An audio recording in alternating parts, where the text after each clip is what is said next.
Halo, udah ada yang join nih. Hoyer. Halo Hoyer.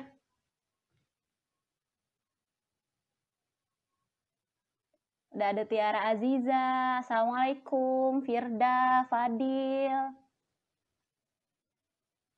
Assalamualaikum. Kanti-kanti semua.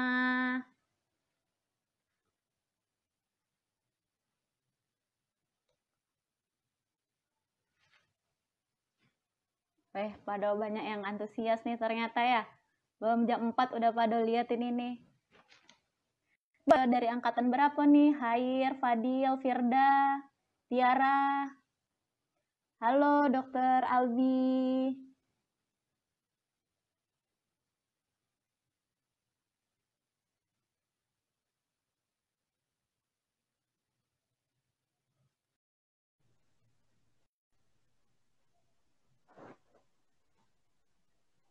Oh, dari angkatan 7. Assalamualaikum Bang. Waalaikumsalam warahmatullahi wabarakatuh. Puasa Bang? Rame sudah? Hah? Rame Bang, alhamdulillah. Ternyata belum jam 4 udah banyak yang nungguin nih. Wis, mantap. Takut jadi abang? Mana sekarang posisi Bang? Pansus hadir. Udah. Di Gimana kantor Bang? nih hari ini. Di Oh, di kantor kantor. hari ini pas piket sih. Oh, Pas piket jadi emang di kantor ya. di kantor. Jadi da WFH ya Bang? Tetap kerja masuk dari kantor WFH. Bang? Tapi gantian gitu. Jadi Oh, ada jadwal piketnya kan. ya. Wah, udah rame. Kita absen nih Bang. Aduh, dari angkatan 2, angkatan 8, angkatan 6, angkatan 7. Anak kamar, Kenapa Bang? anak kamar masjid sama Abi. Anak kamar masjid ya.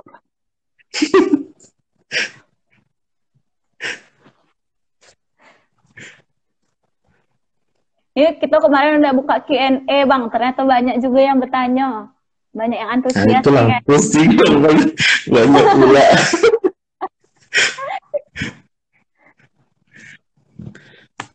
Ini udah bikin contekan sini.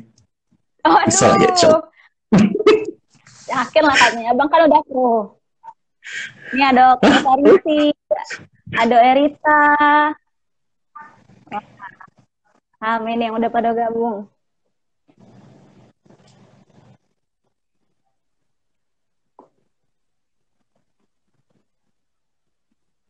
Jadi kalau disiapin dari kantor Bang.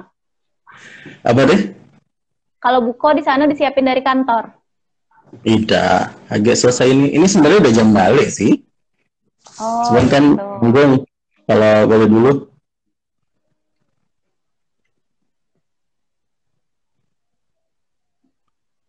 Ada Aji, ada Aar nih dari angkatan berapa nih coba? Kalau kata Bang Albi, tambah parah banget sindrom metaboliknya Kak katanya. Wah, lebih parah lebih. Ada Bang Aris juga, halo Kak Tohir, masih ingat kami dak? Kata Bang Aris. Halo, masih lah. Ada Aji Sumantri. Halo Aji.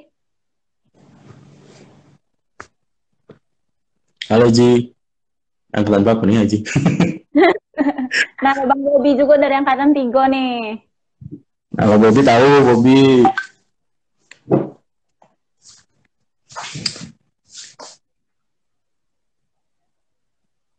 Ada Mutia Hariza. Kata Bang Yang, Aris, yang mana hayo katanya. yang nuklir.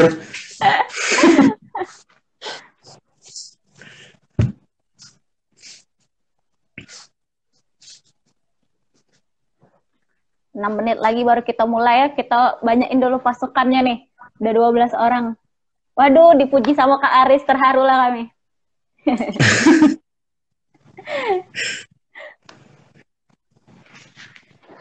Ada Mutia Hariza.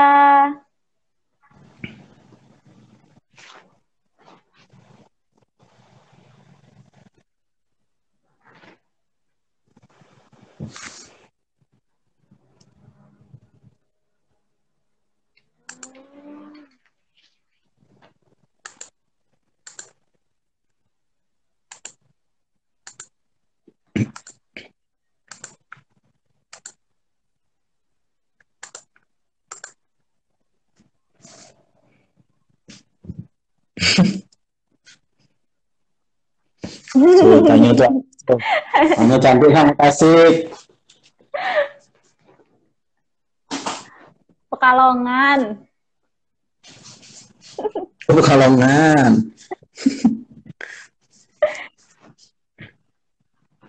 Ada Ahwani. Halo Ahwani.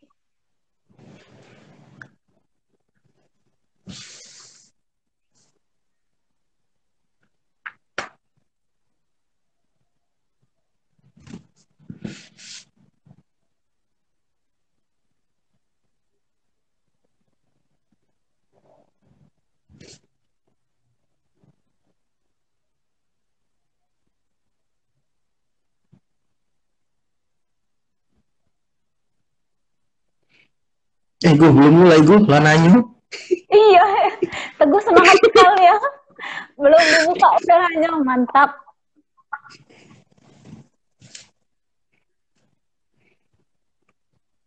Yel-yel dulu Kak, kata Manan. Yel-yel yang mana Manan?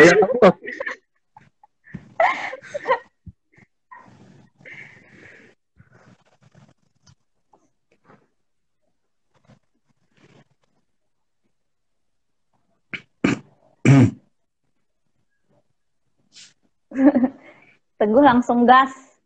Gak pakai rem Teguh.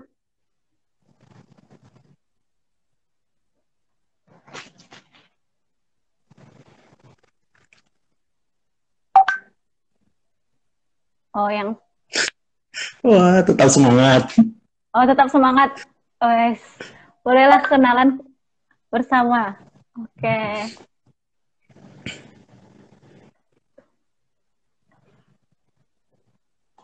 Kita sebelumnya kenalan dulu lah, Bang. Assalamualaikum warahmatullahi wabarakatuh, KBDT semua. Waalaikumsalam warahmatullahi wabarakatuh. Kayaknya ini udah mulai banyak yang pengen nanya nih, Bang. Padahal belum kita mulai, tapi semangatnya tuh membara walaupun puasa. Jadi hari ini kita bakal kenalan dulu lah ya, Dak. Sebelum kita masuk yang materi-materi itu, sebelum tanya jawab. Jadi perkenalkan, saya Dr. Helena Kartika Utami, moderator pada IAICJ Talk 2 hari ini. Sekarang saya sedang bertugas di Rumah Sakit Umum Daerah Sungai Gelam, Muaro Jambi. Kayaknya itu baik cukup. Saya dari angkatan 4 pangkat ya. Nah, ini ada pemateri kita yang kece, yang keren abis. Abang Ahmad Hidayat Thohir Hidayat. Ahmad Thohir Hidayat dari The Legend ya Bang ya. Angkatan 1. Yeah. Abang ini sekarang kerja di QA Seameo Rekfon. Itu yang bergerak di Pusat Penelitian Makanan dan Nutrisi ya Bang ya? Iya betul. Terus, Regional Center for Food and Nutrition. Wes, mantap sekali. Abang ini dulu pendidikan S1-nya program studi ilmu gizi di Universitas Diponegoro, terus lanjut S2-nya di gizi komunitas ya Bang ya, di UI. Iya. Itu perkenalan singkat. Mungkin kalau misalnya yang pengen nanya lebih lanjut, mungkin boleh tanya-tanya ke Bang Thohir nih. Sebelumnya panggilan sayang kita hari ini tuh namanya KBDT Bang, Kakak, Abang, Adek Tems ya, KBDT. Kak Bang Dek Tems, Kak Bang Dek Tems. Nah, ada yang nanya nih Bang, QA itu apa ya Bang? Oh, QA itu Quality Assurance. Jadi kan kalau di tempat abang ini kan mostly penelitian. Jadi sering bikin program, terus penelitian kayak penelitian gitu. Nah, abang tuh screening pertama untuk proposal kegiatannya itu gitu. Jadi kalau proposalnya udah datang dari unit kerja tuh ke abang dulu, dicek kalau misalnya lewat baru ke selanjutnya ke atasnya gitu. Oh. Sekarang abang udah kerja di situ udah berapa lama bang? Kerjanya dulu tuh sebelumnya di sini tuh di asisten penelitian tahun Ah, 2018. Nah, terus sekarang QA ini dari tahun 2019 kemarin, nggak salah, Juni. Tahun sih berarti udah lebih untuk kurang QA-nya. setahun ya bang ya Ya, untuk QO-nya. kalau di sini udah, karena kan kuliah itu sebenarnya di sini. Sini tuh tempat kuliah lo juga, yang S2. Jadi sebenarnya di sini tuh udah Hmm, kayak dari 2015 gitu sih. oke. COVID. Ini tema kita hari ini tentang pola hidup sehat di tengah pandemi COVID-19 selama bulan Ramadan. Iya tuh, lumayan ya. Luas juga temanya. Hmm. Mana nih cara ngepin ininya ya? Tunggu bentar ya bang. Oke. Okay.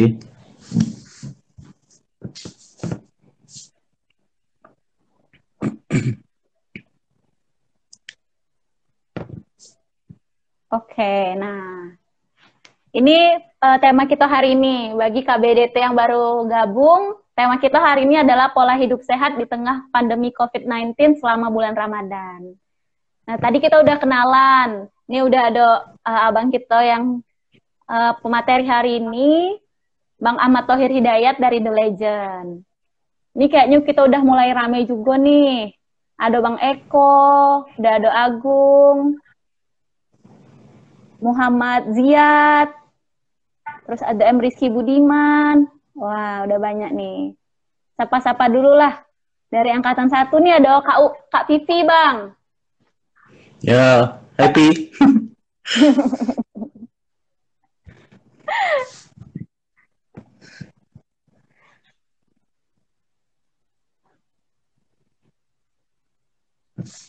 Sebelumnya, ini program ini dilaksanakan dari IAICJ. Semoga alumni kita semakin erat, semoga saling menjaga satu sama Amin. lain, semakin kuat silaturahmi kita. Amin. Ya Rabbal. Tidak terasa juga nih Bang, sekarang kita udah masuki 10 malam terakhir di bulan Ramadan. Semoga Nah, ibadah kita makin banyak, ketemu puasa tahun depan. amin. Amin.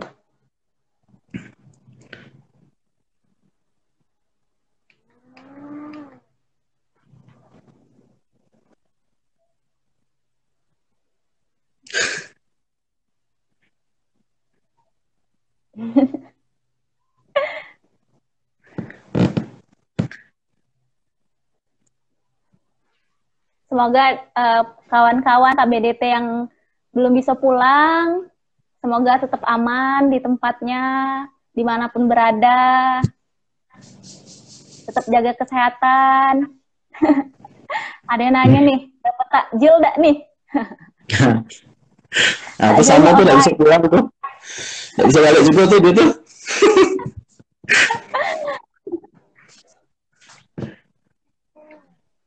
Wah, ada dari IAICJ Sumbar. Mantap. Wes. Bang Albi udah ada tahan lagi nih mau nanya, sudah boleh nanya kata Bang Albi.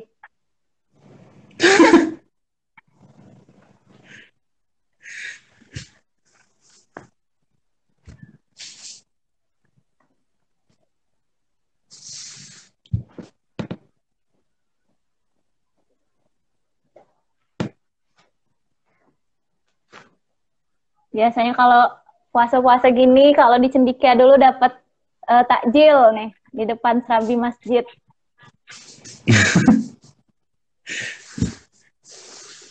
Ya makannya di masjid juga. Makannya di masjid juga sambil nunggu sholat maghrib.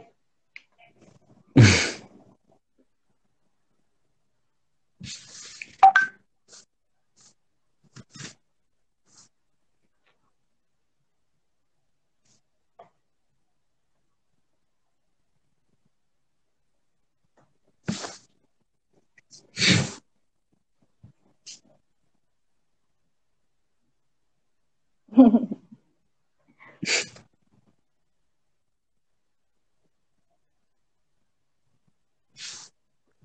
sekarang kita mulai ya. Bismillahirrahmanirrahim. Assalamualaikum warahmatullahi wabarakatuh.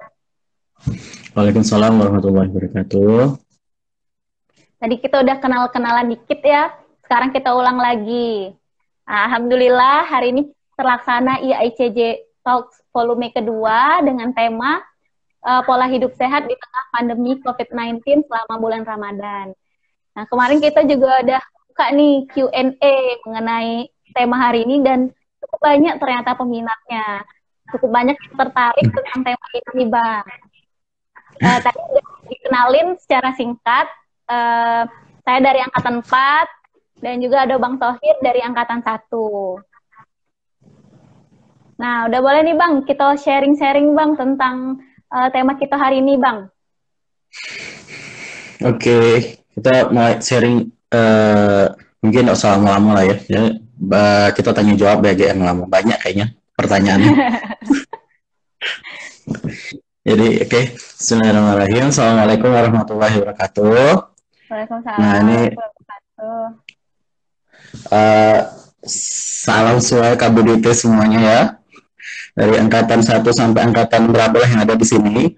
Nah, ini sebenarnya mungkin yang pertama-tama kita tuh ayo kita panjatkan puji dan syukur kehadirat Allah nih, karena atas izinnya tuh kita bisa sampai di hari 10 terakhir Ramadan nih, gitu kan. Dan jangan ini, dan juga mungkin meningkatkan semangat untuk beribadahnya di 10 hari terakhir gitu. Dan tidak lupa juga kita menyampaikan salawat dan salam ke Nabi besar Muhammad SAW yang Allahumma sholli ala Muhammad, yang nanti harapannya beliau menganggap kita saudara, dikasih syafaat, jadi bisa masuk surga sama-sama dengan beliau gitu. Nah, mungkin ini mau cerita dikit sih tentang kan kemarin diminta nih untuk cerita tentang pola hidup sehat di tengah pandemi COVID-19 dan selama bulan Ramadan gitu. Jadi kita anggaplah bulan Ramadan yang kali ini tuh spesial gitu. Karena kan belum pernah kan sebelumnya bulan Ramadan kayak gini gitu. Tidak bisa tarawih, tidak bisa, nah ini agak salat id dan entah bisa rame-rame entah tidak gitu kan. Apalagi yang di epicenter pandemi nih kayak Jakarta, tempat kakak sekarang, tempat Bang Zahid tuh, itu semua kegiatan yang rame-rame itu memang sekarang dilarang gitu. Nah, jadi mungkin kita ingat dulu lah, balik lagi sebenarnya perintah untuk puasa kita kan dari Al-Quran ya, Baqarah ayat 183. Ya ayyuhallazina amanu kutiba alaikumusiyam kama kutiba alal ladzina min qablikum la'allakum tattaqun. Nah, kita tuh sebenarnya diminta berpuasa tuh supaya bisa ya akhirnya jadi orang-orang yang bertakwa gitu kan. Nah, sebenarnya dari itulah salah satu alasan gitu untuk berpuasa. Dan juga sebenarnya dari hadis-hadis tuh Al-Quran banyak juga tentang sebenarnya kayak mana kita tuh seharusnya pas puasa tuh kayak apa gitu. Terutama nih pola hidupnya kayak apa, terus makannya tuh kayak apa gitu kan. Ada juga hadis yang memerintahkan kita untuk sahur gitu kan, karena sahur itu berkah gitu, dan untuk menyegerakan berbuka puasa gitu. Nah, mungkin sebelumnya Kakak jelasin dulu juga sebenarnya pas kita puasa itu tuh kejadian apa sih yang terjadi di dalam tubuh gitu kan. Jadi pas kita mulai puasa dari setelah sahur gitu kan, 1 sampai 4 jam pertama itu yang kita makan saat sahur, nah itu dipakai untuk jadi energi kegiatan kita nih, 1 sampai 4 jam pertama. Nah, terus 4 sampai 12 jam berikutnya, nah itu kan sebagai makanan yang tadi dimakan waktu sahur sudah kepake istilahnya kalau kegiatannya normal gitu ya, dan mulai nanti ngambil cadangan yang ada di hati di glikogen. Glikogen hati itu mulai dipecah jadi glukosa, itu yang dipakai untuk sumber energi. Nah, kalau setelah mulai 12 jam, kalau di Indonesia kan 13 jam lah ya kurang lebih ya puasanya ya. Dari jam 14 jam lah ya. Jadi setelah 12 jam, nah itu mulai mecah protein dan lemak yang ada di tubuh gitu. Jadi mulai kondisinya tuh orang-orang tuh kalau ini sih, kalau istilahnya itu starvation gitu. Cuman ya lapar lah gitu. Nah itu mulai protein dan lemak tubuh itu dipecah gitu setelah 12 jam. Nah ada juga kan kadang-kadang kawan-kawan kita yang di negara-negara lain yang puasanya bisa sampai 20 jam, hampir 20 jam gitu. Nah itu juga setelah 12 jam itu mereka yang dipakai itu adalah protein sama lemak yang di dalam tubuh itu sudah mulai dipecah gitu. Nah terus juga air di dalam cadangan air dalam tubuh itu juga mulai hilang tuh melalui urin sedikit demi sedikit. Cuman karena Allah tuh menciptakan tubuh kita bukan kaleng-kaleng ya, jadi emang sangat ini sangat ya sebaik-baiknya lah gitu kan. Nah itu jadi tubuh itu sebenarnya sadar gitu. Jadi kalau misalnya pas air ini sudah otomatis mereka tubuh itu menghemat pengeluaran air dari tubuh kita gitu. Jadi jarang buang air kecil, terus keringatnya lebih sedikit gitu pas puasa ini. Nah terus sebenarnya kalau misalnya kita ngomongin ke pola hidup sehat gitu, sebenarnya banyak tuh pola hidup sehat gitu. Ada masalah makannya, ada masalah olahraga, ada masalah menjaga kebersihan gitu. Nah mungkin kita mulai dari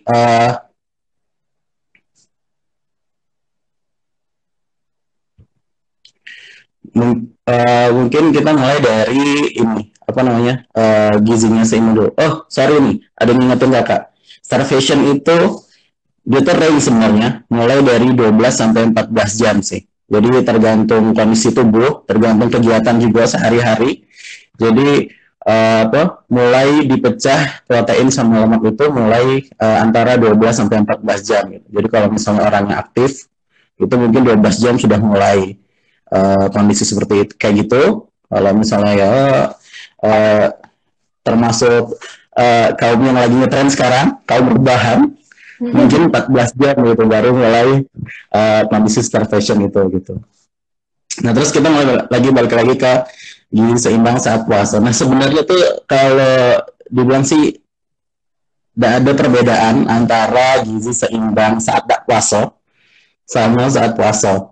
Itu tuh cuman kita perlu apa namanya mengakali supaya kayak mana gizi seimbang yang hari-harinya kita bisa makan 3 kali sehari itu dipenuhi waktu puasa yang kesempatannya kurang lebih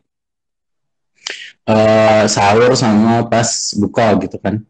Nah kalau ini mungkin kakak jelasinnya tuh gimana ya, gambarnya tuh sebenarnya dari Kementerian Kesehatan tuh sudah punya gambar yang simple untuk kayak mana sih kita tuh memenuhi kebutuhan sehari gitu. Sudah dibilang berapa porsi sehari, berapa sendok, berapa gelas air gitu kan. Dan terus ada juga yang bahkan gambar yang menggambarkan untuk satu piring itu kalau kita makan sekali makan di satu piring itu harusnya udah ada makanan apa ya gitu. Mungkin kakak bisa putar kamera deh. Yang isi piringku itu ya bang? Nah ya abang. Nah ini abang tengok sambil di sini ya. Ini nanti kalau misalnya nengok lebih jelas googling deh. Ini tumpeng gizi seimbang. Yang pertama ini untuk kebutuhan sehari. Terus yang kedua itu isi piringku. Nah ini tuh untuk makan sekali itu isinya perlu apa ya gitu. Nah mungkin dijelasin dikit untuk tumpeng gizi seimbang itu kalau untuk karbohidrat misalnya sumber nasi, roti, kalau ada yang makan papeda gitu kan, ubi segala macam. Nah itu 3-4 porsi sehari gitu. Terus kalau untuk sayuran sama buah-buahan, sayuran lebih banyak itu 3-4 porsi sehari. buah-buahan 2 sampai 3 porsi sehari, terus lauk pauk itu hewani maupun nabati itu 3 sampai 4 porsi. Nah, terus yang penting nih sekarang juga itu adalah jaga gula, garam, lemak, konsumsi gula, garam, lemak. Nah, itu kalau untuk gula itu sehari maksimal 4 sendok makan.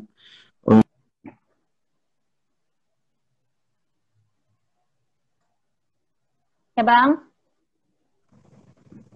Oke. Untuk garam itu 1 sendok teh, terus kalau untuk minyak atau lemak itu 4 sendok makan sehari. Terus jangan lupa juga minum 8 gelas sehari. Nah, kalau untuk sekali makan itu perlu apa, Be? Ya, di sini. Jadi kalau piring itu ini gambarnya piring ya, bukan ompreng kita ya. Jadi maksudnya baca ompreng tuh, itu omprengnya kotak aja, jadi tidak kebayang di sini. Cuman kurang lebih di sini digambarin pakai piring. Nah itu, jadi sepertiga itu isinya seperempat sampai sepertiga itu nasi, pokoknya makanan pokok. Terus setengahnya itu sayur tambah buah mencampur. Terus sisa di piringnya itu untuk lauknya gitu. Nah itu yang perlu pas sepiring sekali setiap makan di satu piring itu gitu. Terus jangan lupa cuci tangan, minum air putih, terus aktivitas fisik. Nah, terus mungkin sedikit agak tambahan sih kalau sekarang. Sebenarnya ini tuh hari-hari biasa pun harus seperti itu gitu sebenarnya. Cuman mungkin kalau hari biasa agak longgar lah ya. Cuman kalau untuk sekarang pengennya sistem imunnya tinggi supaya supaya tetap sehat gitu dan jaga kondisi waktu puasa. Nah itu disarankan untuk pilih makanan yang fresh gitu. Jadi kayak kurangin makanan-makanan yang makanan proses food gitu. Jadi kayak sosis gitu, nugget, terus contohnya frozen food gitu yang istilahnya berpengawet banyak juga. Nah itu sebaiknya mulai lebih dikurangi pada kondisi sekarang ini gitu. Nah itu mungkin kurang lebih itu untuk gizi itu untuk makanan kayak gitu ya. Terus sebenarnya kan pengen tahu mungkin kalau untuk puasa ini apa sih manfaatnya gitu. Nah ternyata tuh banyak penelitian yang sudah dibikin sama orang-orang, bukan orang lain, itu bukan orang lain yang bikin. Nah itu penelitian tentang puasa mulai dari yang seminggu bahkan sampai yang paling baru nih terakhir itu publishnya penelitiannya ini di Journal of Proteomics, itu baru publish kemarin 15 April 2020. Itu dia neliti ke orang yang puasanya 30 hari consecutive days. Jadi 30 hari berturut-turut. Kayak kita nih kalau puasa bulan Ramadan. Nah, ini tuh dan orang ini pun belum, maksudnya dietnya, makannya itu belum diatur sesuai dengan gizi seimbang. Jadi makannya cuman ya makan dia biasa boleh. Terus cuman dia diminta puasa untuk 30 hari secara berturut-turut. Nah, itu bisa meningkatkan pengaturan proses metabolisme glukosa dan lemak, terus memperbaiki sumbatan-sumbatan lemak di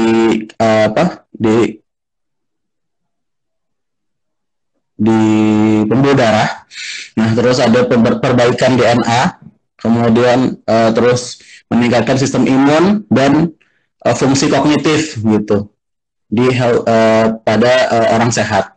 Tapi dia diujinya di orang sehat, tapi dia tuh pun belum diminta untuk makan sesuai gizi seimbang gitu. Jadi ya masih makan kayak biasanya. Itu pun sudah istilahnya manfaatnya banyaknya tuh untuk kenapa kita puasa ini gitu.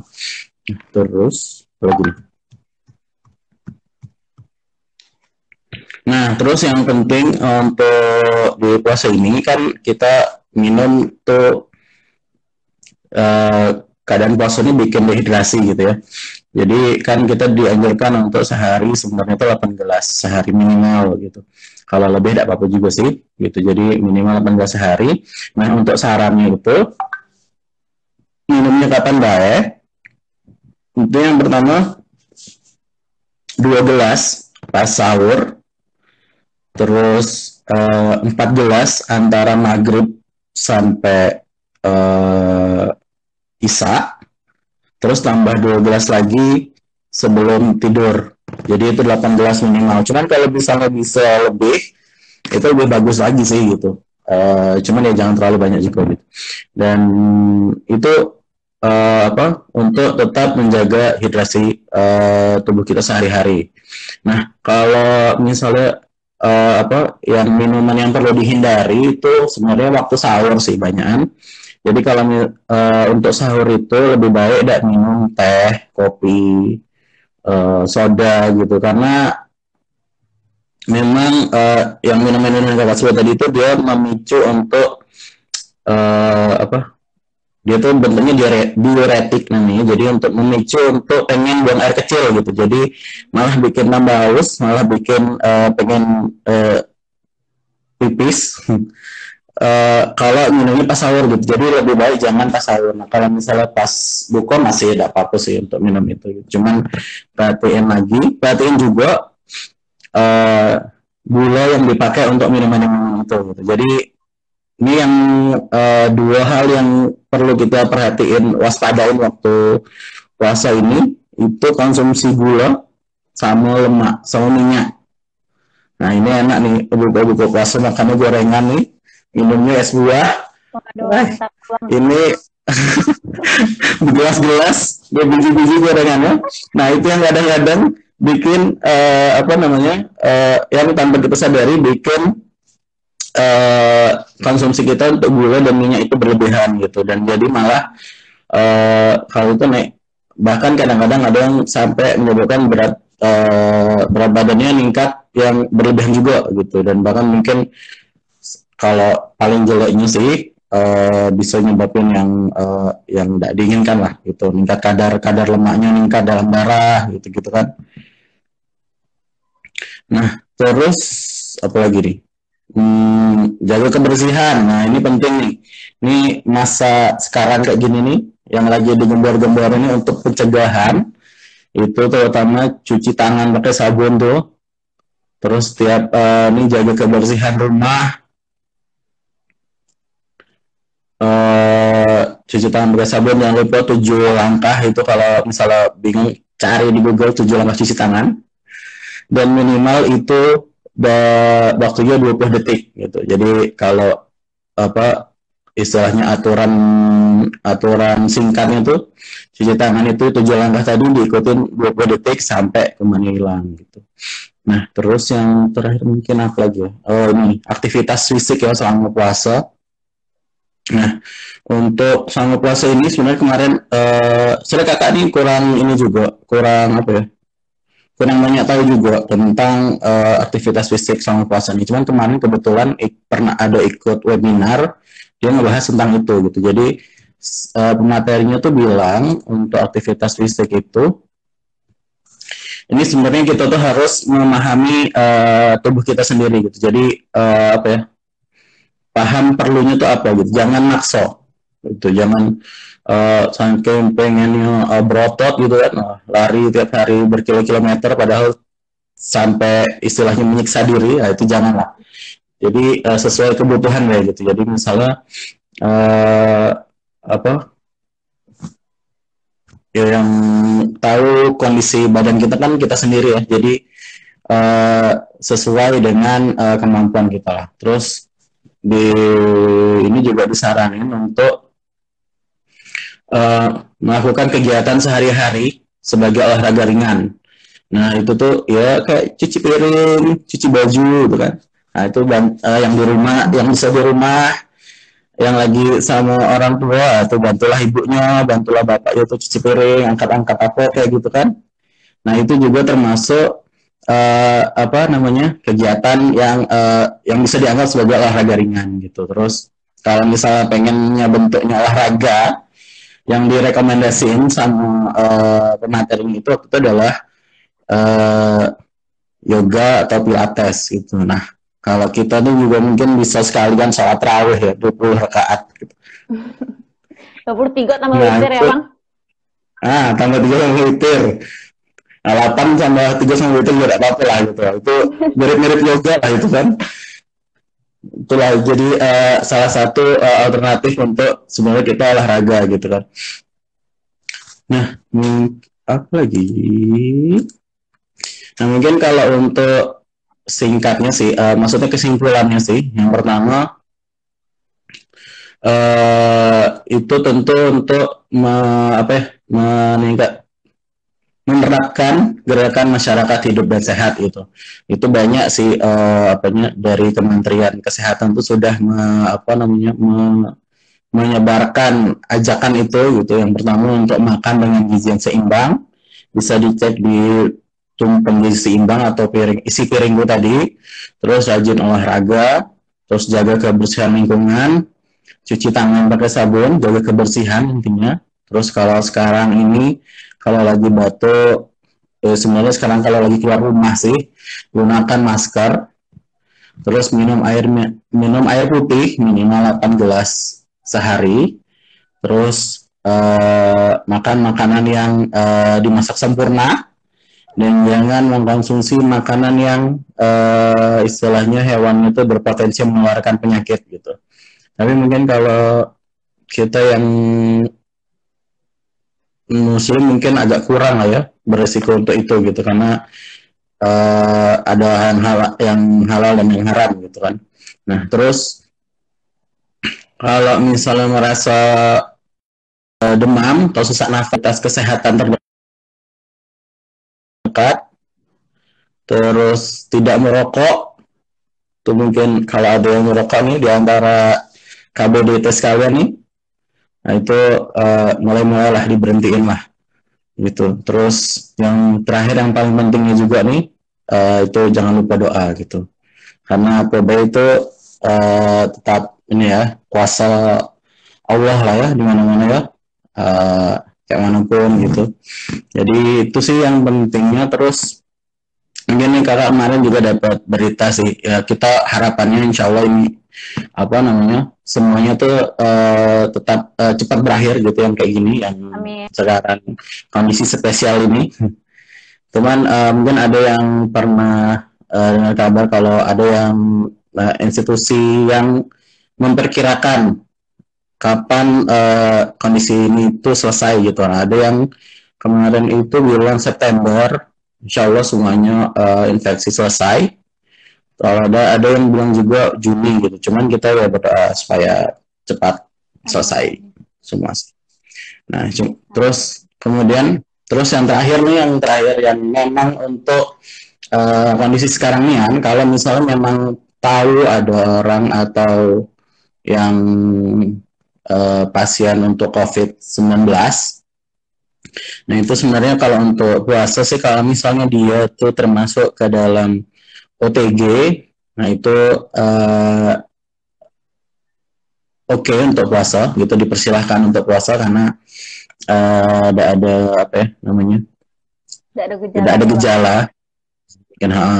Jadi itu yang dipersilahkan. Nah, kalau untuk yang ada demam, sesak nafas, nah itu mungkin jangan puasa dulu lah gitu, karena kayak demam gitu kan malah memicu dehidrasi gitu. Jadi kalau puasa malah tambah ini, jadi nanti malah susah sembuh gitu. Jadi menyesuaikan sih. Mungkin itu kali ya. Oke, udah cukup banyak nih. Mulai dari tentang tumpeng tadi, ringkung. Tapi tetap masih banyak yang pengen nanya nih, Bang. Aduh. Kita lihat pertanyaan dari yang kemarin ya, Bang. Nih, mulai dari Bang Agung.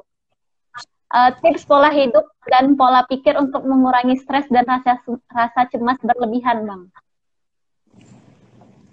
Tips pola hidup dan pola pikir untuk mengurangi stres dan rasa cemas berlebihan. Mana ya? Itu sebenarnya ya kita kan ini mungkin kawan-kawan ada yang pada WFH ya, work from home, atau jadi punya waktu lebih gitu. Jadi mungkin bisa lah coba cari hobi baru gitu kan. Mungkin yang belum pernah masak, coba masak. Itu yang belum pernah cuci baju, coba cuci baju. Mana tahu jadi hobi, kita bisa buka laundry gitu kan. Nah sebenarnya yang penting itu adalah sebenarnya kita tuh santai sih, jangan terlalu kepikiran yang aneh-aneh gitu. Mungkin juga Kak boleh pakai itu adalah yang selalu diingatkan itu, kita jangan dulu di sana di apa di cendekia itu kan, la tahzan innallaha ma'ana, itu kan jangan sedih, jangan gundah, jangan galau gitu, santai bae gitu. Allah tuh sama kita gitu, dan Allah tuh tidak pernah ninggalin kita gitu. Jadi mungkin kalau itu yang penting tuh slow bae gitu, untuk apa, jangan kepikiran yang macam-macam lah gitu, dan tetap jaga kebersihan diri gitu, dan makan yang baik gitu. Intinya kita cari kegiatan positif yang bisa menimbulkan rasa kesenangan diri ya Bang ya. Yuk, jadi betul. jangan pikirannya ke hal-hal negatif. Apalagi kan sekarang untuk kasus coronanya nih, case fatality rate-nya udah mulai turun nih Bang. Jadi semoga kita ada harapan, semoga corona ini cepat selesai. Gitu ya Bang ya? Amin. Oke, lanjut pertanyaan berikutnya ya Bang. Nah nih, Kak, cara mengolah sayur berwarna hijau yang tepat gimana? Ini mengolah ya. Jadi kalau sayur itu sebenarnya sih kalau yang dibilang yang tepat itu sebenarnya jangan dimasak terlalu lama sih. Jadi kalau teknik masak itu ada namanya tulisannya blanching. Kakak lupa bacanya apa? Blanching. Itu jadi cuman direbus beberapa dicelup beberapa detik, sekitar 30 detik ke air yang mendidih. Oke. Nah, kebanyakan kan kalau sayuran hijau itu bentuknya daun ya. Jadi itu sebenarnya itu udah metode yang paling tepat untuk menjaga kandungan gizi di sayur yang hijau itu gitu. Cuma sebenarnya kalau misalnya, kan kadang makan kayak gitu kan belum hambarnya ya, cuma direbus, cuma dicelup ke air panas berapa detik gitu kan, tapi tidak apa-apa sebenarnya untuk misalnya ditumis, dicah gitu. Cuman ya mungkin kandungan gizinya lebih rendah dibandingkan yang blanching, cuman ya tidak apa-apa juga gitu. Yang penting kalau ini sebenarnya ngolahnya tuh bebas, yang penting dimakan. Jangan sampai tidak dimakan ya Bang. Iya, udah dimasak dari makan sayang. Ya, oke, berarti pengolahannya dengan cara sebenarnya direbus beberapa detik pun cukup gitu. Karena kegiatan kita masak mengurangi kandungan nutrisinya beberapa persen gitu ya Bang ya? Iya. Oke. Lanjut Bang, pertanyaan berikutnya nih.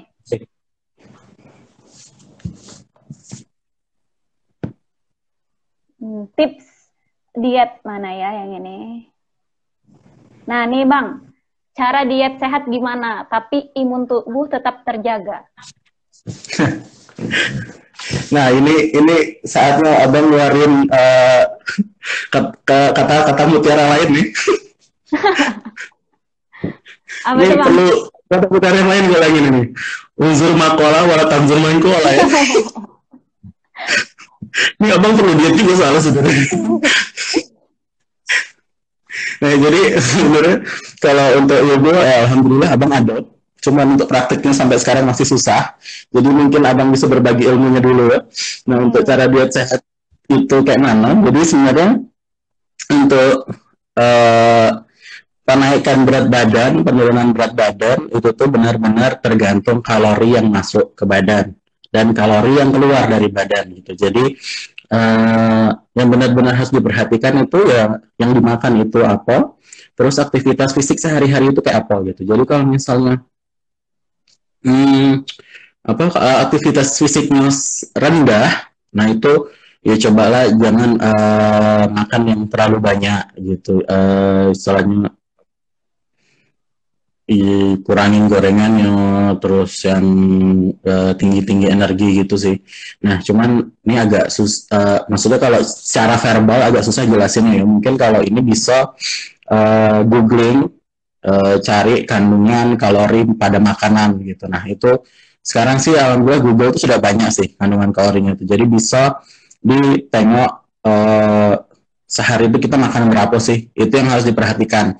Nah, untuk keperluan kita sendiri sehari untuk berat badannya, untuk orang dengan berat badan ideal sehari orang dewasa seumuran kita nih itu butuh sekitar 2100 sampai 2500 kilokalori sehari. Nah, jadi misalnya kalau misalnya berat badannya sudah berlebih, mungkin memang karena asupan kalorinya melebihi itu atau aktivitas fisiknya yang terlalu rendah gitu.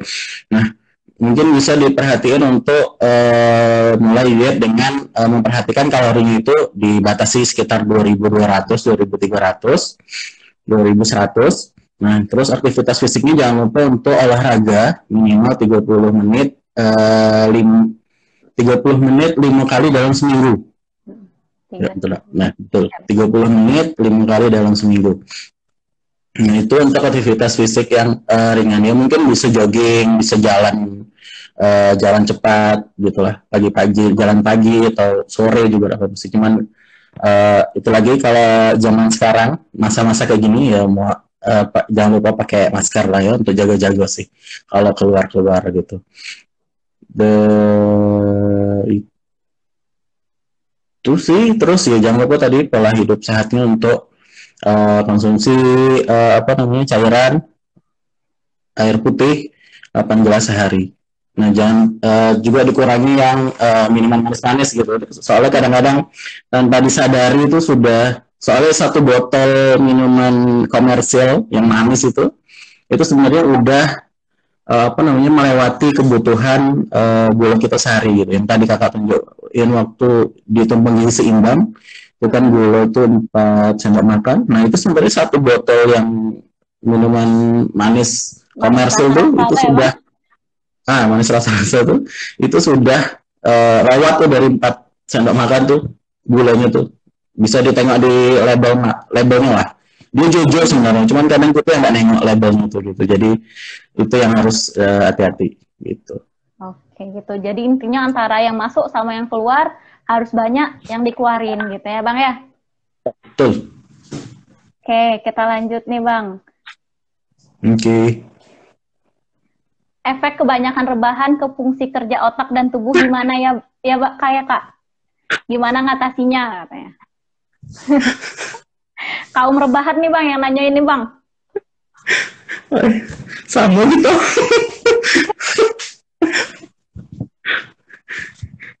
Jadi apa? Kan juga gak berani jawab kayak gini. Maksudnya ya kan kita ya terutama tadi kan di pola hidup sehat ya. Jadi olahraga gitu. Rebahan tidak apa-apa gitu. Cuman jangan lupa olahraganya gitu. Kalau efeknya ke fungsi otak, kakak juga tidak berani jawab. Emang ada ya?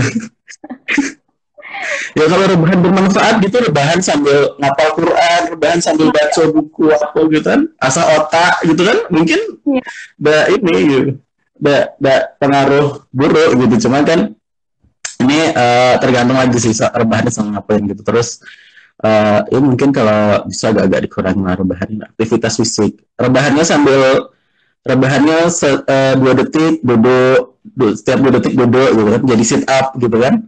Oh iya. Gitu sih, cuman kalau ini jujur kan berani jawab juga sih, maksudnya pengaruh rebahan ke otak itu udah. Sebenarnya walaupun tetap di rumah, tetap rebahan, tetap harus aktivitas fisik. Jadi jangan 24 jam rebahan, ya enggak Bang? Iya betul. Gitu. Itu cucian mama tuh dibantu, cucian piring. Oke Bang, kita lanjut nih Bang. Berapa gram sih bagusnya makan tiap zat nutrisinya? Wah, detail lagi nih.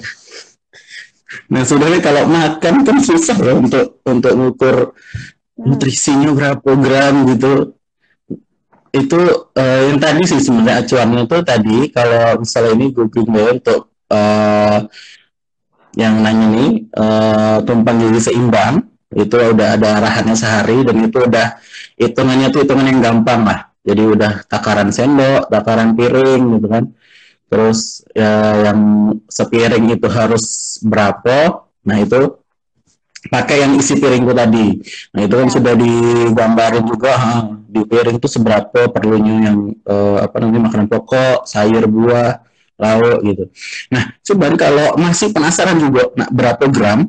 Nah, googling aja, googling deh. Namanya angka kecukupan gizi Indonesia gitu, AKG Indonesia. Nah, get download. Nah, di situ ada bakal ada apa namanya daftar berapa sih per umur, per kelompok umur. Jadi anak kecil, orang dewasa kayak gitu, seumuran kita, orang tuanya. Nah itu seberapa per umur itu kalorinya butuhnya berapa, vitamin A-nya butuhnya berapa, terus lain-lainnya butuhnya berapa. Kalau memang mau nengok yang itu, nah, download lah ya itu. Itu sudah jelas per umur berapa, per jenis kelamin juga, terus lagi per ininya per kebutuhan per gram-gram kebutuhan zat gizinya berapa. Oke, jadi kalau misalnya pengen lebih detailnya boleh download angka kebutuhan gizi ya Bang ya. Atau kalau misalnya secara yang kasarnya tuh di isi piringku tuh udah ada penjelasannya dikit tuh kayak misalnya makanan pokok perlunya 150 gram gitu. Tapi kalau misalnya mau yang detail-detailnya gitu ya Bang ya. Di angka kebutuhan gizi. Oke. Ini juga ada pertanyaan nih Bang, dari Bang Aldi tadi, pas kita lagi ada sesi yang pemberian materi tadi dari Abang. Pertanyaannya tuh, kan tadi Abang ada bahas tentang lemak nih Bang. Nah, lemak tuh ada asam lemak jenuh sama lemak tak jenuh. Terus makan apa aja sih yang menghasilkan asam lemak jenuh dan tak jenuh itu Bang? Asam lemak jenuh adalah asam lemak tak jenuh. Sebenarnya kan kalau misalnya apa namanya yang dianggap baik itu asam lemak tak jenuh gitu ya. Cuman sebenarnya dua-duanya itu tetap perlu gitu dalam tubuh itu karena tergantung keperluan kan gitu. Cuman kadang-kadang kita emang konsumsi tanpa sadar itu konsumsi lemak yang jenuh itu berlebihan gitu. Jadi itu yang kurang bagus. Nah, kalau untuk lemak jenuh sendiri itu bisa ditemukan di makanan yang sering kita makan sebenarnya kayak daging sapi, daging ayam, daging yang lain, daging sapi, daging ayam, daging kambing gitu. Dan terus minyak yang sering kita pakai pada umumnya itu minyak sayur, minyak sawit kan yang sering dipakai, terus produk susu, terus ya, kalau yang ini yang tadi sebenarnya kakak juga sarankan untuk dikurangi itu produk-produk daging olahan kayak sosis, nugget gitu. Dan terus camilan-camilan yang komersil, enggak komersil juga sih. Ada yang bikin dewa juga kayak biskuit, terus cookies, terus ya, nanti camilan-camilan lebaran itu. Nah, itu sumber minyak lemak tak jenuh gitu. Dan juga kalau misalnya bahan sih tentunya itu yang sering dipakai untuk bikin kue margarin. Iya benar, yang margarin gitu. Nah, terus untuk lemak tak jenuh sendiri, lemak tak jenuh dewa itu sumbernya lumayan juga sih. Cuman memang mungkin kita jarang jarang konsumsi sih gitu. Mungkin yang beberapa orang yang emang sudah ini yang suka konsumsi gitu kayak minyak zaitun, minyak jagung, minyak bunga matahari gitu. Terus kalau di yang bentuknya buah atau apa namanya yang mungkin yang sering kita makan itu ada di dalam alpukat, terus kacang-kacangan, terus beberapa jenis ikan gitu. Tapi mostly ikan tuh lemak tak jenuh sih gitu. Gitu. Jadi yang biasa kita konsumsi itu lemak jenuh ya Bang ya, yang sering kita konsumsi mulai dari minyak goreng yang kita gunakan, terus daging sapi, daging ayam, daging kambing, Kalau lemak tak jenuhnya itu contohnya adalah alpukat kalau untuk dari buah-buah. Kalau yang sering kita makan. Iya, yang sering kita makan, atau minyak zaitun tadi Bang, minyak jagung atau minyak matahari. Oke. Terus ada pertanyaan juga nih Bang dari Kak Silvi angkatan 1. Diet gimana pola hidup sehat untuk ibu hamil, Bang? Pola hidup sehat untuk ibu hamil. Nah, untuk ibu hamil ini sebentar dicek dulu daripada salah ya. Jadi sebenarnya kalau untuk ibu hamil ini perlu ada tambahan kebutuhan energi per trisemesternya gitu. Jadi untuk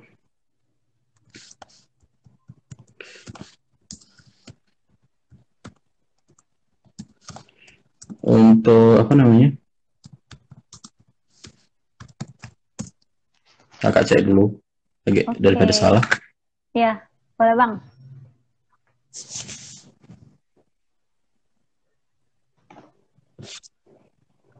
Nah, untuk trimester pertama, jadi 3 bulan yang pertama, nah itu perlu tambahan 180 kilokalori. Jadi ya mungkin kalau buah tuh, kalau misalnya makan buah pepaya gitu, mungkin 3 potong, atau misalnya makan ayam goreng itu mungkin kalau ayam goreng beli di apa namanya di pecel lele itu, nah itu mungkin 1 potong gitu, kurang lebih itu. Terus kalau misalnya nanti udah semester kedua, jadi sudah masuk umur 4 sampai 6 bulan, nah itu perlu tambahan lagi bukan tambahan lagi sih, perlu ditambah dari yang original itu, jadi tambah 300 kalori lagi gitu untuk konsumsinya. Jadi kan sebenarnya apa ya namanya, kan ada istilah kadang orang bilang banyak, kalau hamil itu makan untuk 2 orang gitu. Nah ya, sebenarnya itu tidak betul-betulnya, tidak salah-salah juga gitu. Jadi perlu memang ditambah tambahan makanan untuk ibu hamil gitu. Nah, nah itu selama trimester ke-2 dan ke-3, nah itu perlu ditambah masing-masing 300 kalori gitu. Jadi sampai nanti bulan ke-9 itu ya, sampai dari bulan ke-6 ke bulan 9 itu perlu tambahan 600 kurang lebih 600 kilokalori per harinya gitu. Itu kan juga nanti kalau bisa apa ya, mencapai, kan ada syarat untuk kalau tidak salah ingat, kakak mungkin Helen bisa ingatin juga, penambahan berat badan waktu hamil itu kurang lebih 12 kilo ya. Iya, minimal. Nah itu minimal 12 kilo. Nah itu ya, itu tuh targetnya untuk kenapa perlu ditambahin kilokalori yang tadi gitu, ditambahin energi yang masuk gitu, karena itu penambahan untuk mengakomodasi penambahan berat badan itu, terus untuk tetap jadi bahan apa ya, istilahnya zat gizi pembangun untuk bayinya sendiri gitu. Dan tentu perlu tetap mengacu ke tumpang gizi seimbang tadi. Itu tuh sebenarnya udah petunjuk paling gampang yang bisa kita ikutin tiap hari gitu. Cuman emang prakteknya agak susah sih. Jadi bagusnya tuh Bang, kalau misalnya untuk ibu hamil tuh Bang, dia kalau misalnya di bulan Ramadan kayak gini puasa atau enggak Bang? Nah itu sebenarnya ini ya tergantung individu masing-masing sebenarnya. Kalau misalnya sanggup puasa, dipersilahkan puasa, tidak ada masalah gitu. Tapi kalau misalnya rasanya tidak sanggup, ya tidak usah gitu. Dan maksudnya kita juga kan, kita diberikan keringanan ya, salahnya. Untuk silahkan kalau misalnya ibu hamil dan istilahnya tidak kuat, ya silahkan tidak puasa gitu. Kalau sarannya sih itu gimana ya? Berani saran nggak ya? Sarannya sih mungkin kalau di awal-awal kehamilan mending untuk tidak puasa. Oke. Apalagi kalau di awal-awal kehamilan tuh sering mual muntah ibunya. Iya.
Maaf ya tadi tiba-tiba mati Bang.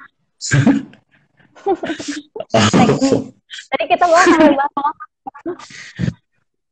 tadi baru sampai cuci baju, cuci piring, cuci mobil, cuci motor. Itu kan sekalian aktivitas fisik, sekalian juga bikin orang tua senang gitu, dan kerjaan selesai gitu. Jadi sekali merakuh berapa pulau Trambawi gitu kan. Nah mungkin kalau yang misalnya pengennya bentuknya olahraga, itu bisa jogging, jalan pagi, jalan sore. Cuman itu kalau diingetin lagi, kalau untuk sekarang kalau keluar maskeran lah gitu, jadi supaya nggak terjadi yang nggak diinginkan gitu. Terus kalau misalnya yang olahraga bentuknya masa kini sekarang itu yang keren namanya yoga, pilates, nah itu bisa dilakuin di rumah gitu. Jadi itu cari baik di YouTube contohnya gitu, orang yoga gitu. Nanti ikutin lah gitu. Ya. Jadi bisa gitu ada olahraga-olahraga yang bisa dilakuin di rumah ya Bang ya. Dari yoga, pilates, atau kalau mau senam aerobik kan banyak di YouTube. Jadi tinggal ikutin aja di rumah. Jadi berkeringat tapi di rumah ya Bang. Iya. Karena sebenarnya kalau misalnya kita olahraga tuh kita ngeluarin hormon kebahagiaan, namanya hormon endorfin. Jadi kalau setelah olahraga itu kita rasanya bahagia, energi positif gitu. Oke, kita lanjut lagi ya Bang, pertanyaannya ya Bang. Tinggal dikit nih pertanyaannya. Nih, mungkin nggak umur 20 tahun kena asam urat tinggi. Terus alasannya apa? Cara biar sembuhnya gimana? Nah, itu sebenarnya kalau untuk asam urat di umur 20 tahun, itu kalau sekarang sih semua mungkin aja. Jadi kalau ya diabetes 20 tahun aja ada, terus dan itu bukan yang dari lahir ya, bukan bawaan gitu, diabetes tipe 2 yang istilahnya memang dari gaya hidup gitu, dan jadi asam urat pun bisa gitu sebenarnya.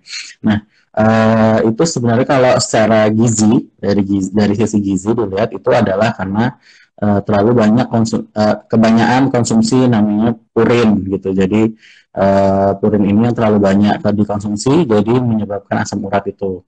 Nah, untuk apa namanya, kalau dari gizi otomatis harus konsumsi makanan yang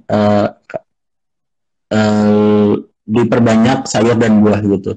Mungkin sebenarnya kalau dari kita yang sehari-hari ini pun, itu kalau misalnya di umur 20 itu sudah asam urat, kemungkinan memang ada ketidakseimbangan konsumsi makanannya gitu. Jadi mungkin bisa dimulai dengan menyeimbangkan konsumsi makanan itu sendiri gitu, dengan acuan memang seimbang tadi gitu. Nah, mungkin itu ya insya Allah bisalah memperbaiki kondisi asam urat yang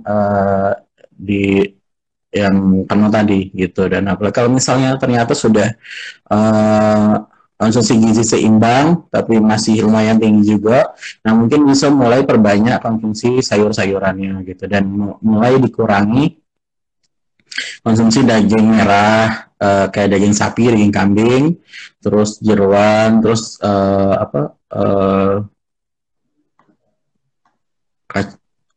kacang-kacangan.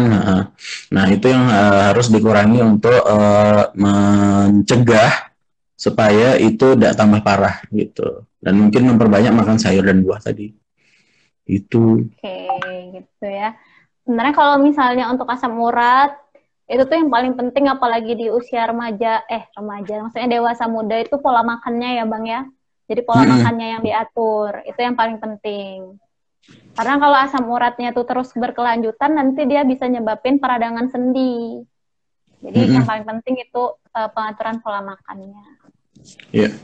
Insya Allah mungkin tubuhnya juga masih bisa menyesuaikan gitu. Kalau misalnya pola makannya diatur, nanti insya Allah tubuh kita masih punya kemampuan untuk mengembalikan itu ke semula gitu. Kalau misalnya di orang tua kan mungkin memang istilahnya kalau di orang tua kan mungkin terkenal adalah penyakit-penyakit degeneratif. Itu kan sebabnya karena memang organ-organ tubuh itu sudah mulai tidak berfungsi dengan baik gitu. Nah, kalau kita yang masih muda, insya Allah ya masih lumayan bagus lah gitu. Jadi insya Allah kalau misalnya diarahkan ke makanan yang seimbang itu bisa memperbaiki sendiri untuk penyakit-penyakit yang kayak tadi itu. Oke, ini ada pertanyaan lanjutan nih Bang dari Teguhnya. Kenapa bisa gitu ya Bang? Apakah zaman mempengaruhi kualitas nutrisi dan gizi umat manusia? Pertanyaan berat gizi umat manusia. Berat nih. Sebenarnya ini kan kita apa ya? Kakak tuh agak lupa istilahnya gitu. Jadi kalau sekarang ini kita tuh sekarang di poin di mana perusahaan-perusahaan itu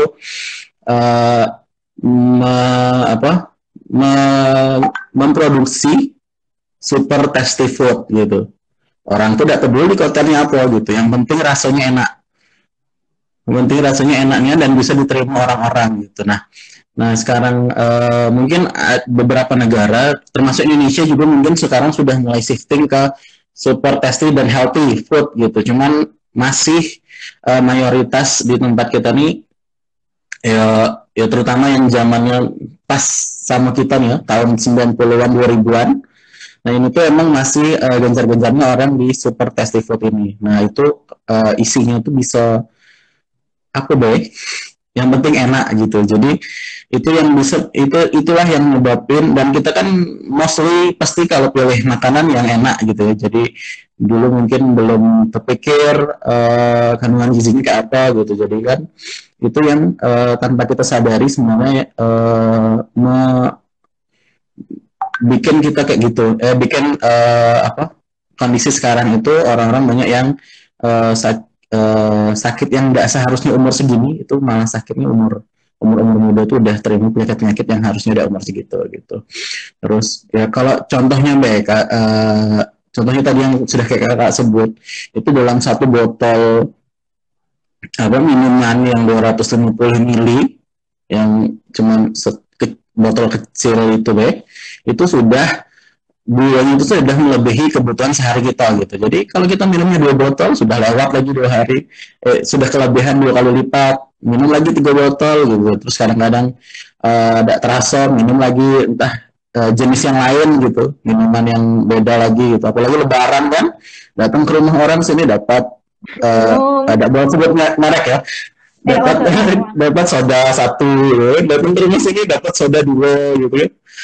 Di sini dapat es teh manis gitu kan. Sudahlah tuh.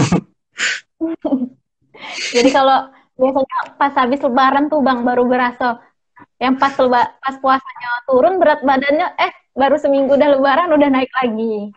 Nah itu. Karena banyak. Oke, itu ya Bang. Ini pertanyaan terakhir nih Bang. Udah mau jam 5. Makanan buko yang dimasukin ke kulkas terus dipanasin dimakan pas sahur tuh sehat nggak Bang? Makanan buko dimasukin kulkas panasin. Nah ini sebenarnya jadi dia memang ada beberapa makanan yang istilahnya tidak boleh dipanasin, tapi ada juga yang sebenarnya tidak masalah sih gitu. Dan emang kalau apa namanya? Dan tapi kalau misalnya memang bisa untuk yang kakak bilang tadi fresh food gitu, jadi emang baru dimasak dekat-dekat sahur itu lebih baik gitu. Nah cuman yang perlu diwaspadai itu beberapa makanan yang jangan dipanasin itu kayak bayam, terus itu apa namanya, pucuk ubi, daun singkong. Nah itu beberapa jenis makanan, di antara makanan yang lebih baik jangan dipanasin gitu. Dan proses manasin ini lebih baik itu kalau dimasukkan kulkas sekali. Ini untuk makanan jadi ya. Kalau sudah dimasukkan kulkas sekali, itu begitu keluar itu dipanasin langsung habis gitu. Jadi jangan panas-panasin ulang gitu. Kalau kita kan ya tahu ada kalau apa namanya sayur nangko itu kan makin dipanasin makin enak tuh kan. Nah itu sebenarnya agak kurang baik gitu. Cuman rendang juga tuh Bang, bentar lagi Bang. Soalnya dipanasin ya gak? Makin dipanasin makin enak gitu kan.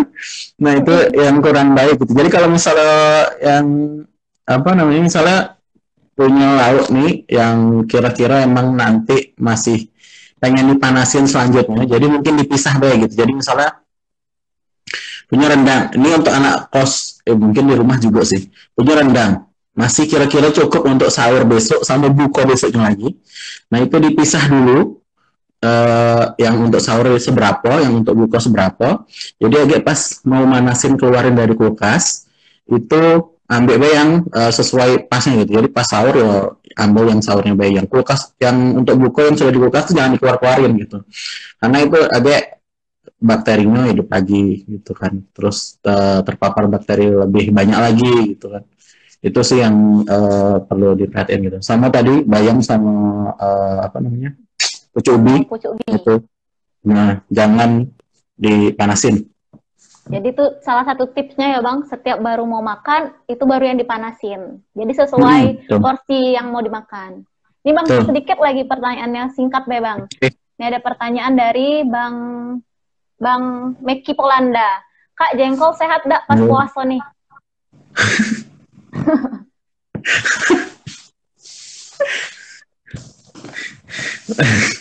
Ini tuh sebenarnya kalau jengkol ini kan apa ya? Dia tuh ada istilahnya kalau dimakan nggak apa-apa, cuman jangan berlebihan sih. Soalnya kalau orang yang suka jengkol ini kadang-kadang makannya kebanyakan gitu. Gitu. Itu jadi yang harus di awas-awas gitu kan. Jadi mungkin kalau sekali makan 2-3 biji yang itu tidak apa-apa lah gitu, itu masih oke gitu. Cuman kalau misalnya kebanyakan itu jangan gitu. Dan karena di jengkol juga tuh tadi ada yang namanya tuh apa, asam jengkolat, salah. Iya benar. Iya benar. Nah, jadi kalau kebanyakan makan jengkol tuh Bang, nanti namanya kejengkolan, jadi kayak sakit gitu di bagian perutnya. Nah itu yang perlu dijaga sih sebenarnya. Cuman kalau misalnya ya semua makanan yang itu sih sebenarnya baik gitu. Cuman kan catatannya adalah jangan berlebihan gitu kan. Dan itu juga banyak yang seneng nih Bang, ya. Karena udah boleh. Banyak yang seneng karena jawabannya boleh. Alhamdulillah boleh gitu. Boleh lah gitu. Cuman ya jangan berlebihan gitu. Hati-hati itu juga.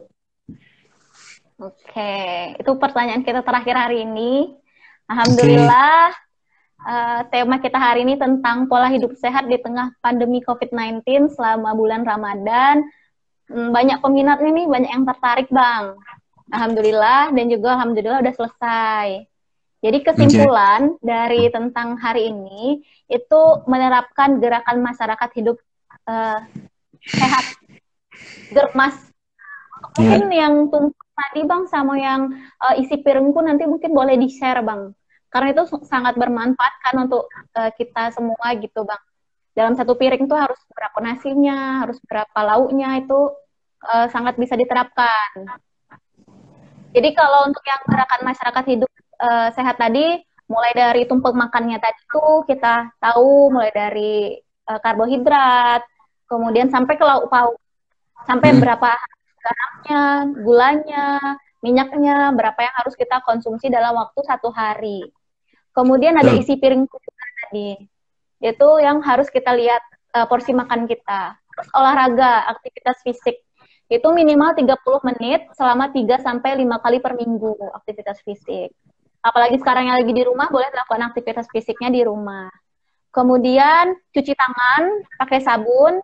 Kemudian kalau untuk sekarang itu gunakan masker. Terus minum air yang cukup, minimal 8 gelas per hari. Kalau di saat puasa ini kita bisa baginya jadi 2 gelas sehabis buka, kemudian 4 gelas antara buka puasa sampai dengan sholat tarawih, dan 2 gelasnya lagi pada saat sahur. Jadi 8 gelas 1 hari. Kemudian makan makanan yang dimasak dengan sempurna. Nanti yang diolah secara cepat atau fast food, atau juga makanan yang dibekukan ya Bang ya. Iya. Itu aja kesimpulan kita pada hari ini. Terima kasih kepada semua KBDT, kakak, abang, DMs yang udah bergabung. Semoga ilmu ini bermanfaat dan bisa diterapkan di dalam kehidupan kita sehari-hari. Itu dari kami berdua, salah Ya. dan kurangnya kami mohon maaf, karena kesempurnaan hanya milik Allah. Kita tutup IAICJ Talk kedua ini. Sebelumnya terima kasih kepada IAICJ yang telah mempersiapkan acara hari ini. Kita tutup dengan wabillahi taufiq wal hidayah. Wassalamualaikum warahmatullahi wabarakatuh. Waalaikumsalam warahmatullahi wabarakatuh. Semoga bermanfaat ya semuanya. Amin.